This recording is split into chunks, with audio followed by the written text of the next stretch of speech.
Hi Molly, how are you? So this is a demo, so you can see how this could fit on the video itself. So what I think that's the best way to go is to you record like 1 or 2 minutes intro after you done the interview. So you can send me that video with the main interview, and then I'll just attach the intro at the beginning of the video. I'll do a nice transition. You will see that in just a seconds, and then we can continue with the interview. So it will be something like, um, "Hello, my name is Molly Pearson. Pearson, sorry. Hi, my name is Molly Pearson.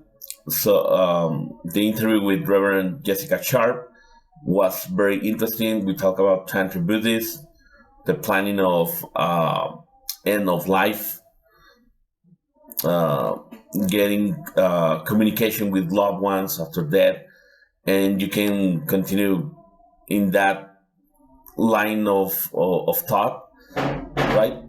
And talk about what happens with your grief after death and all that kind of stuff. Yeah, so let me know if this idea gets to you, and let's talk soon. Okay, thank you. Nice seeing you, Molly. Bye bye. Okay. Well, the first question I have for you is why death? Why death? What do you mean, why death? You spend so much of your time Oh. thinking about it. Why do I love death? Yeah. Okay. Death can be a joyful, enlightening, and liberating experience. It actually inherently is. And there are small things and then bigger things that we can do to ensure that it is actually a joyful, liberating, and enlightening experience. And there are the father of Tibetan Buddhism, which is actually Himalayan Buddhism, which is actually Tantra Buddhism, wrote what is called the Tibetan Book of the Dead. But it's actually, that's a sort of a misnomer of Western translation. It's navigating the 6 states of consciousness. So we are beings that are more than our bodies. And we know this because we go to sleep. The first state is a living state of consciousness. The second state is dreaming state. And so we know, like, you've dreamt and you don't have a body, but it's still the same you. So clearly there is something that is you that is also not just this body. And then the meditation state is another state of consciousness. The dying process is a state of consciousness. The luminosity state is a state of consciousness. And then rebirth. And people like the Dalai Lama are now able to consciously, because there were students of his that now have consciously reincarnated. The Dalai Lama's, the 14th Dalai Lama, like, was the 13th. The 13th Dalai Lama was like, yo, I'm gonna go die now.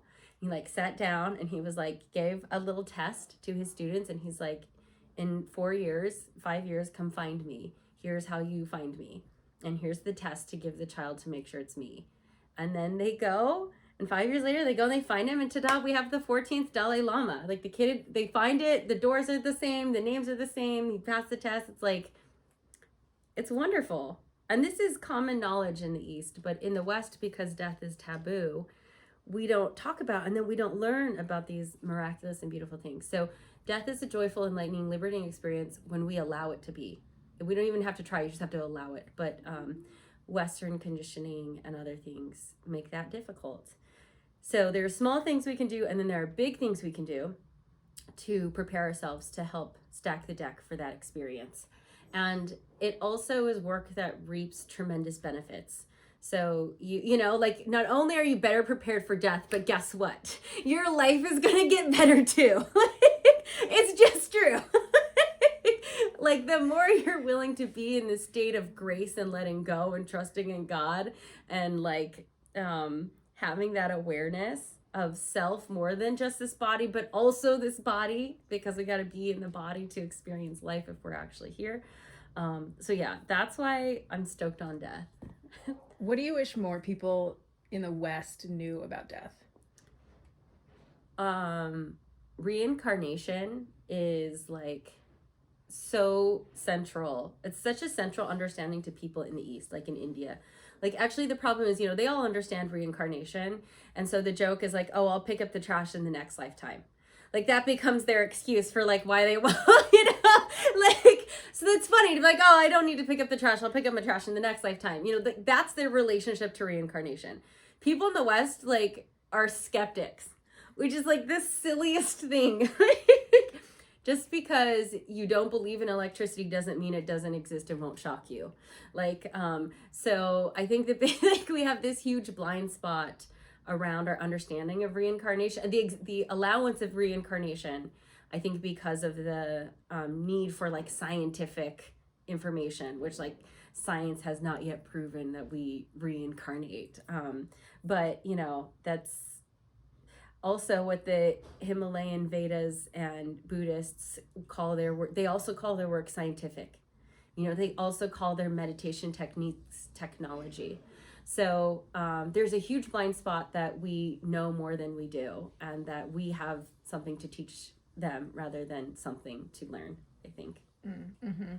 So how might somebody go about the process of allowing the concept of death to be more joyful?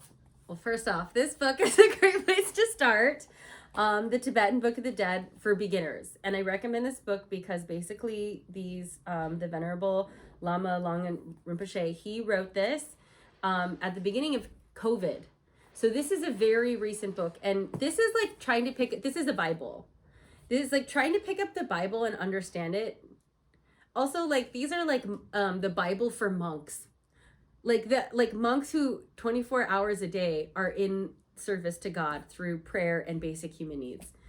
So they explain as if they're explaining to everyone, including Westerners. Like, it's very straightforward. It's like how basics about karma, how we live, how we die, the small things you can do, little prayers you can do, things to expect when going through the death process. Like, it's very practices, like, really, it's super wonderful. So I highly recommend this book as like a place to start, to be the most honest. And then there are things in there that I think are like, this is like the TLDR of it, and then it can like send you into other things. The small steps you can do are like prayers. So it's called the 4 immeasurables. If you reflect on the 4 immeasurables in the morning and in the night, and then sometimes in between too, like you're off to like the best start you could have. And the 4 immeasurables are, I can tell you: may all sentient beings be endowed with happiness. May they all be separated from suffering and its causes. May they be endowed with joy, free from suffering. May they abide in equanimity, free from attachment or aversion. So you say that in the morning, you say that in the evening, sometimes in between. That's like huge. and then if you want to go deeper, you have to go through, it all is all accessed through the meditation state. So like prayer meditation. But the meditation is then how you learn how to be inside the energy body to then be able to navigate death. And then there's like meditations and things you can do to basically prepare yourself, so you just like you can lucid dream, like you can train yourself to lucid dream, you can train yourself to lucid die, and it's like really rewarding. And then the other thing is that I do psychically work with people who have crossed over to the other side and are crossing over to the other side, and I really like working with them because because when you're more connected to your energy body than your physical body, things like love and compassion and forgiveness are just like, you're not attached to a lot of that ancestral, like deep, like heavy trauma. And so it becomes clear to see why forgiveness and compassion are like the things. And then you want to close those loose ends. You don't want to pass on leaving these unresolved issues between you and family members.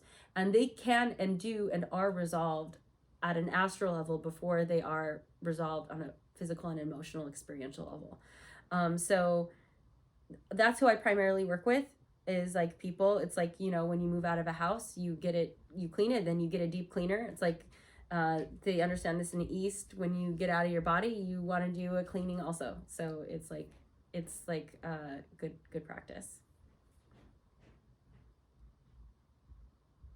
What would you say to someone who is skeptical of the process, that talking to people who have died is actually possible?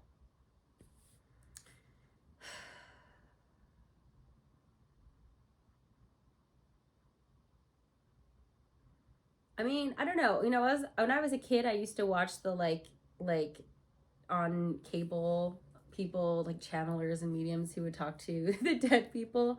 And I was always very skeptical until I went to psychic school, and now I see it. Um, and I'm not skeptical because I see it and then people validate it. It's like you and I had an experience with a reading of the horse, and I explained to you something that you had also seen in a dream. So that comes from a fundamental misunderstanding. Like, I'm not talking to, it's not like that the dead person is in a body and we're having a conversation like we're having now.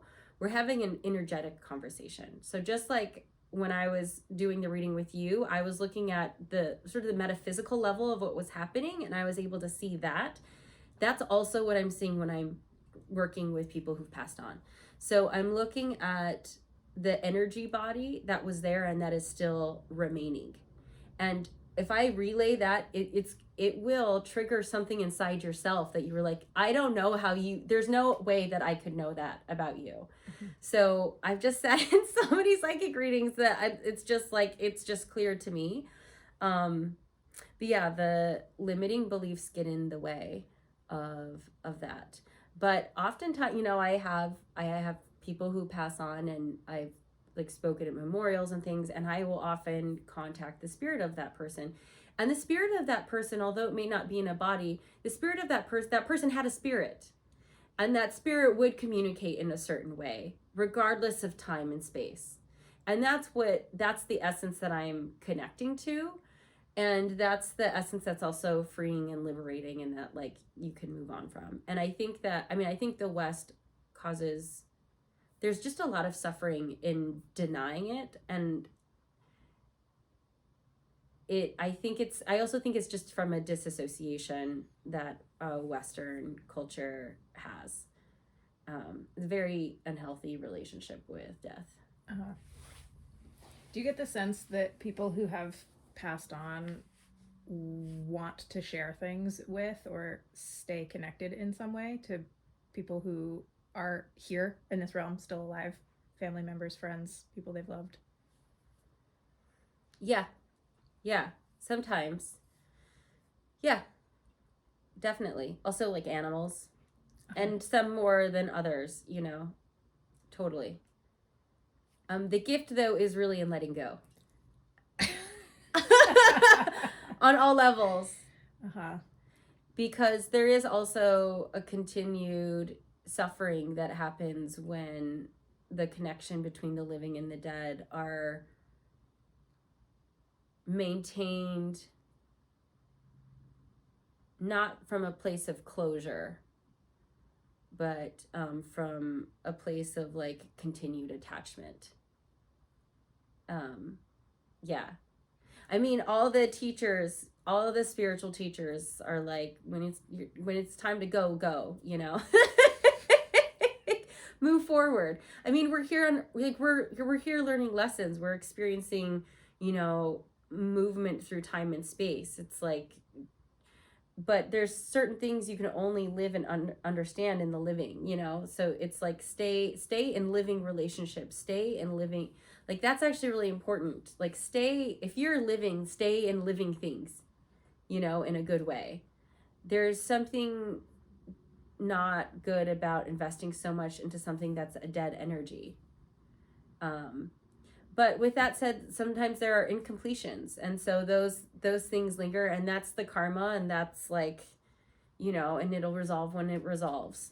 But that is also suffering. So people who are committed and interested to move through and release the suffering then choose, to move through it in a different way at a certain point, which is like believe that eventually everybody gets there. And so you just have to give everyone enough time. So you can take the hard but shorter path, or you can take the easier but longer path.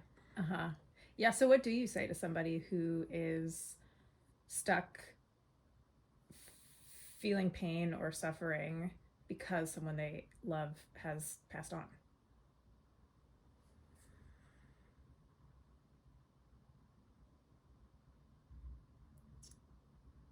So there's lots of different ways to answer that question, and I'm going to offer one perspective, and it would be the perspective of the Vajra body or the energy body, which is what I work with and interact with, and what I see psychically and what I'm like working with, and what I hear also when I'm doing sound healing.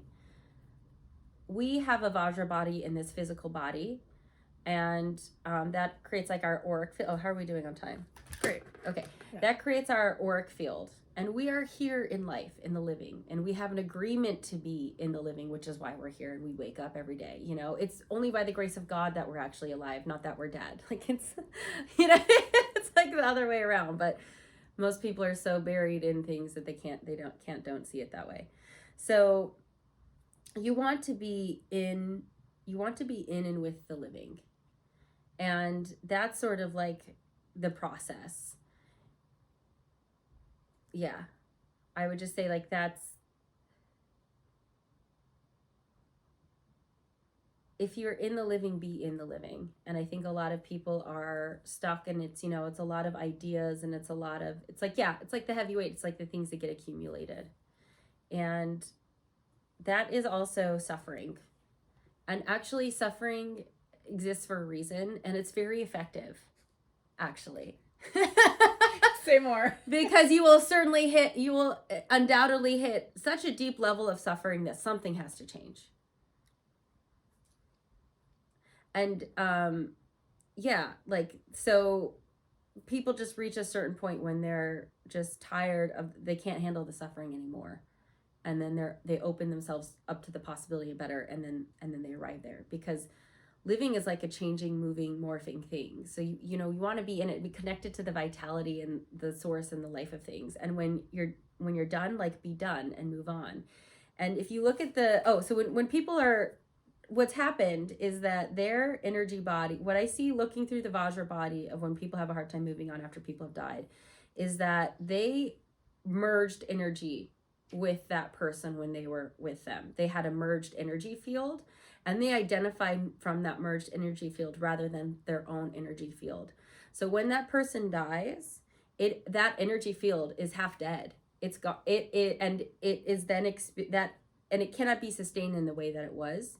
And so you are not just grieving the loss of another being, but you're actually grieving the loss of your own identity and your own thing that you identified with as yourself, that you can no longer sustain or have because of the death of this person. So when I see people who are, really, it's because of that. And so what I'm saying though is that when you learn these practices, what you learn, like, you learn that you want to be in your own body, that you don't, like, it's okay to merge, but you need and want to come back to your own body and listen to what your own body is saying. What is the wisdom in your own body?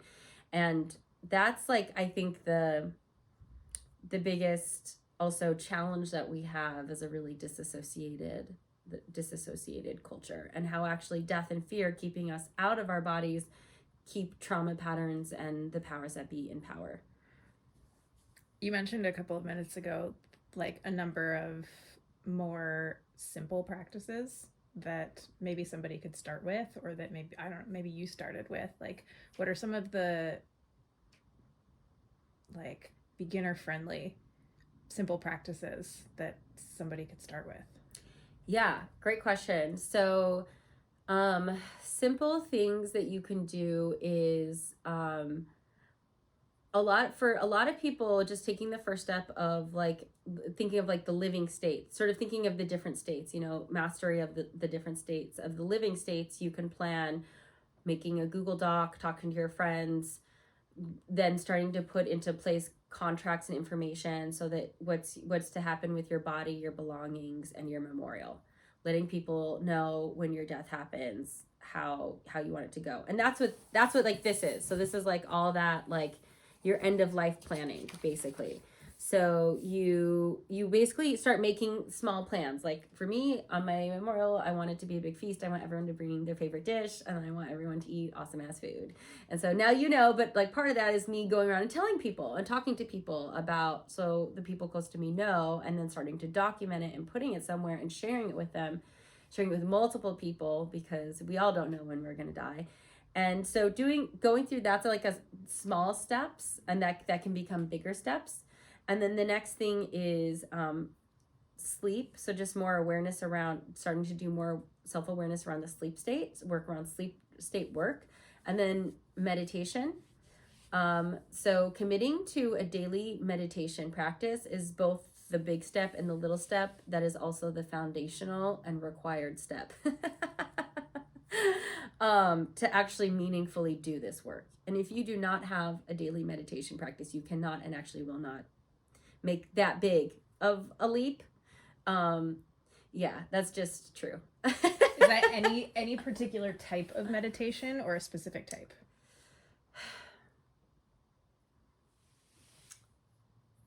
So the meditation practice needs to be at least daily. It needs to be at least more than 20 minutes or more.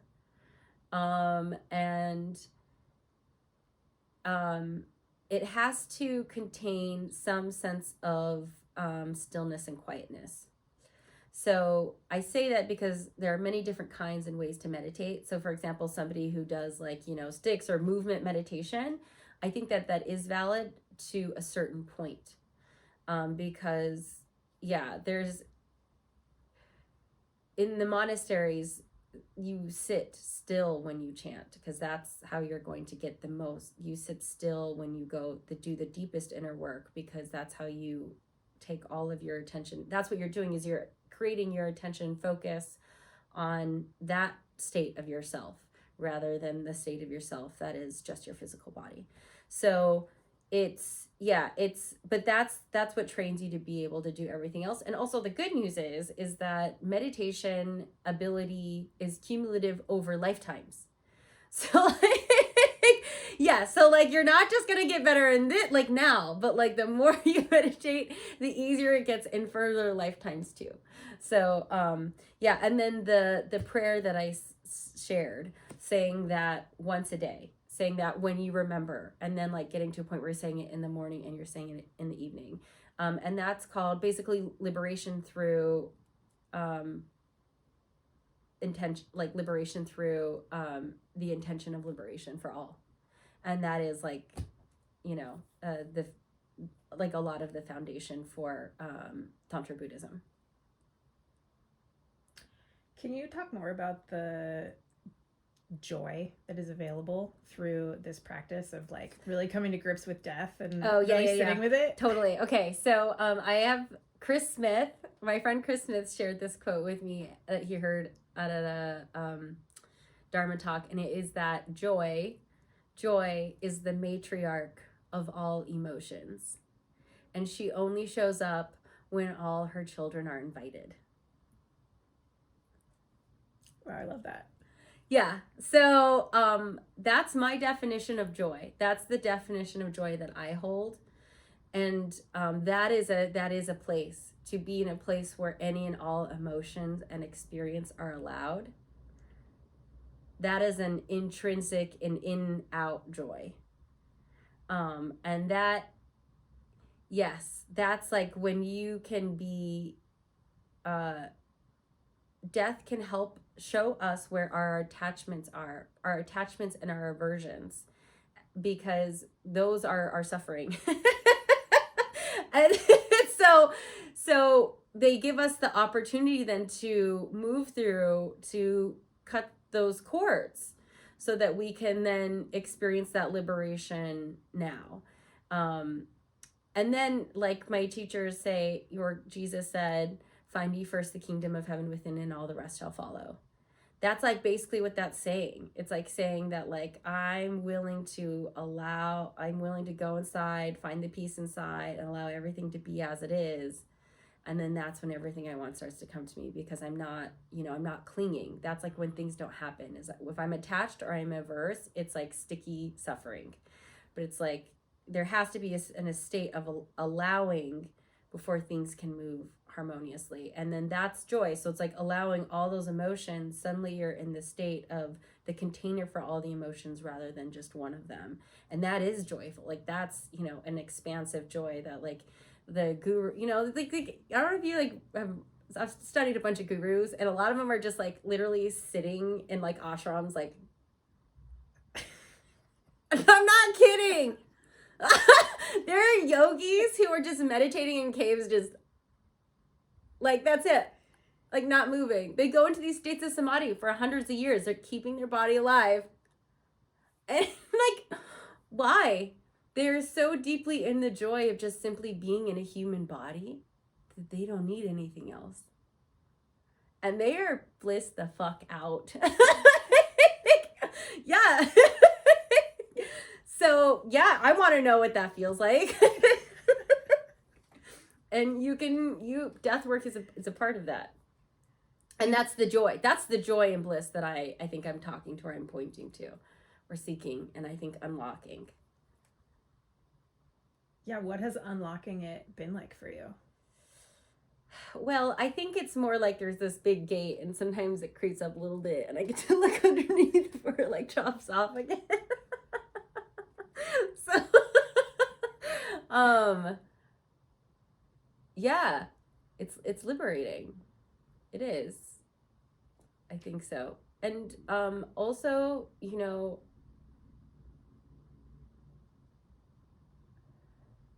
I like you, it's like you're free to do hard things, and you're free to do soft things. And yeah, and you're in a body, and you're a creator with creator, and that's like there's like that's what we all signed up for. That's like why we're all here, right? We're all trying to, I think, arrive at in some form. So yeah. What do you wish more people would ask you about death? I don't know how to phrase this in a question, so I'll just phrase it in an answer. And that is that, yeah, most people don't think about death or confront death until they're sick or old. And just like most medicines are actually best when you're healthy, like so is death. You know, death is lighter to talk about when you're healthy, actually. And oftentimes when people get into the states where they're more forced to talk about it, that's when it starts to remove the joy of it, and also the dignity of it. And I think we all want a glorious death. I mean, I think you know, there are universal things we all want to feel like we can go gently, and we all want to feel cared for, and we all want to feel loved, and we all want to feel supported, and we all want to say meaningful goodbye. You know, there are things that when, like, if I were to say, like, okay, let's make a plan for a dignified death, you know, for you. Most people aren't going to be ready to sit down and have a conversation about that until they're old or sick. And that's unfortunate, actually. That's really unfortunate. Yeah, I think that we're really shielded. We're a culture of people that don't live with our elders, and also don't really live with babies. We have turned ourselves into factory farmed humans, you know. And I know more people, our generation has had more death through suicide and also mass shootings versus like war, or like you know, war has been the main killer for humans. And now that it's suicide, I mean, it's crazy. Our ancestors, it's a miracle. We had like 70, at least, I think we've have at least like 70,000 ancestors who successfully survived and had a child and kept that child alive enough to do that again for like 70,000 years. And then you arrive at us and we're like, life isn't worth living. I'm sorry, you're going to turn around and look at all 70,000 ancestors and say life isn't worth living? Like you know, that's insane. Like that is a level of insanity. That is a real disconnection from the gift of being a human. And so I think that we can start, the gift of death is that it helps us see those attachments that are hard to look at, and then start to develop different relationships or shift our relationships so that we can actually live life and enjoy life. I don't think most people know how to live life, and I also don't think most people have good examples either. So it's kind of like, yeah, there's a miraculous possibility of like yogis who train themselves to live hundreds of years in just a state of samadhi so that they can keep their human body alive and happy for long periods of times. And why is it that they want that there and here people are killing themselves? Like, that's worth looking at.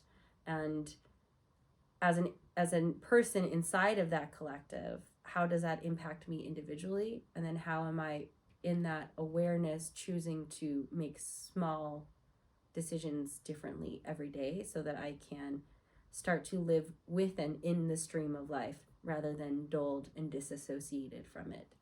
Mm-hmm. Yeah. What do you call yourself?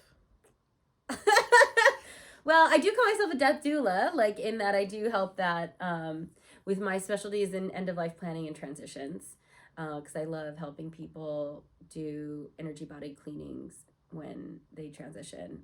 They are miraculous. They are wonderful. It's great. But I do ceremonies, and I call myself Reverend Jessica Sharp.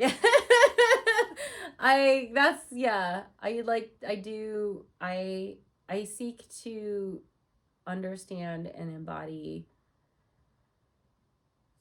love and compassion, and how to do that in self and in relationship and in community and in systems and in countries. Yeah. Is there anything else you want to say to close us out?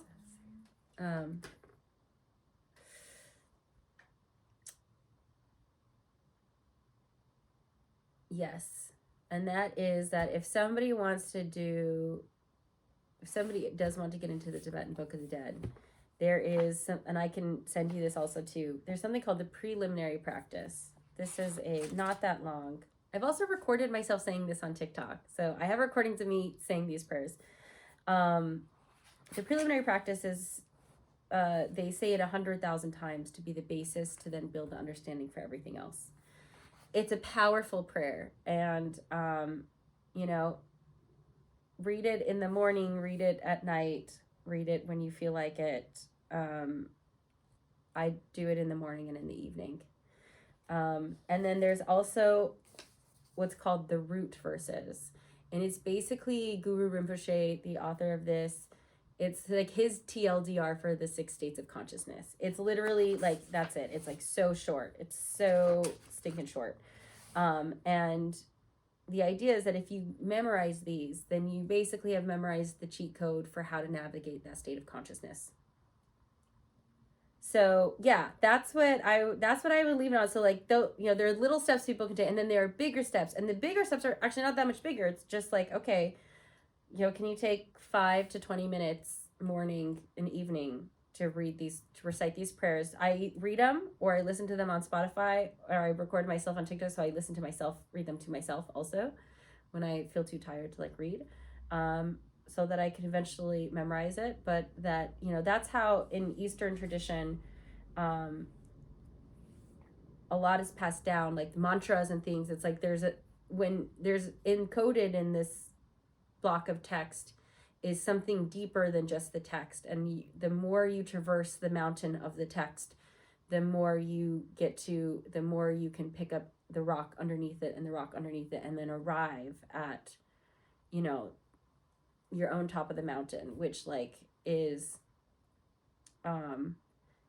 it's really powerful stuff. So I highly recommend those as like two places to start. And you don't even really need to read the rest of this. I mean, you can, and it's great, and please do, but like the rest of it may not make a whole lot of sense. And it has a really great key of terms as well. It is very common after somebody passes. Like, my recommendation also after somebody passes is like the Eastern school of thought of like ideal death, you die, and within 72 hours your body is cremated and then pushed into the Ganges. And these prayers are read from a priest to your spirit within certain timetables after the stopping of your heart. And yeah, that to me is like, you know, there's this just like pre-planning and doing all this stuff, and then this too, and then preparing yourself by memorizing the prayers and then doing the meditation. That's like gold star standard in my books. So yeah, that's what I'll end with, because that, yeah,